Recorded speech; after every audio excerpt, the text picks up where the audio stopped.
చాలా సంతోషంగా అనిపిస్తుంది. ఎందుకంటే గాడ్ ఆఫ్ మాసెస్ వెహికల్ ఇది. అందరినీ బాలయ్య గారిని ఎలా ప్రేమిస్తారో, ఇష్టపడతారో, ఎలా మాస్గా కావాలి చూడాలనుకుంటారో అంతకు మించి ఉంటుంది ఇది. ఒక అఖండ కానీ, ఒక లెజెండ్ కానీ, ఒక సింహ కానీ, అది ఇప్పటికి కూడా ఆ వెహికల్స్ అంటే ఎంత క్రేజ్ ఉందో అంతకు మించి ఉంటుందండి ఇది. ఎందుకంటే మీకు definitely it's going to be rock అండి. ఇది చాలా సంతోషం ఇస్తుంది ఇది.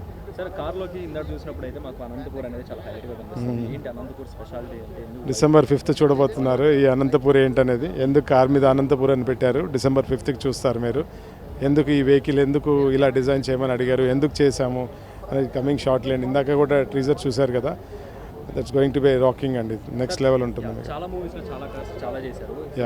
సో మోస్ట్ అంటే బాగా ఇబ్బంది పెట్టిన కార్ ఏదైనా ఉందా? అంటే అట్లా ఏం లేదండి. బట్ నా పేరు సూర్యలో 6 టైర్ వెహికల్ కావాలని అడిగితే చేసి ఇచ్చాము. బట్ మనకు ఒక వర్క్ వచ్చిందంటేనే అది మనం అదృష్టంగా భావిస్తాము. అది మనం చేయగలుగుతామని భగవంతుడు ఆశించాడు అనుకుంటాను. But I take is a challenge.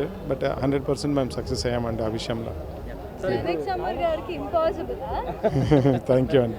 So మీ అన్నిటి అంటే ఈ కార్స్ అన్నిటిలో మీ ఫేవరెట్ ఇది బెస్ట్ కార్ అండి. అన్నిటికీ మా 100 మూవీస్కి ఒక ఎత్తు అయితే ఈ వెహికల్ ఒక ఎత్తు అండి. ఎందుకంటే చాలా సంతోషంగా ఉంది ఈ వెహికల్ అనేది. అంటే స్పెషాలిటీగా ఏమైనా డిజైన్ కొత్తగా ఏమైనా చేస్తారు? యా ఇది మీకు ఏ వెహికల్ అనేది మీకు గుర్తుపడడం చాలా కష్టము. ఎందుకంటే మూవీలో చూసారు కదా, ట్రైలర్ టీజర్లో చూసినప్పుడు ఎలా ఎలివేషన్ షాట్స్ ఉన్నాయో, బోయపాటి గారు టేకింగ్ చూశారు కదా, చాలా సంతోషంగా ఉంటుందండి.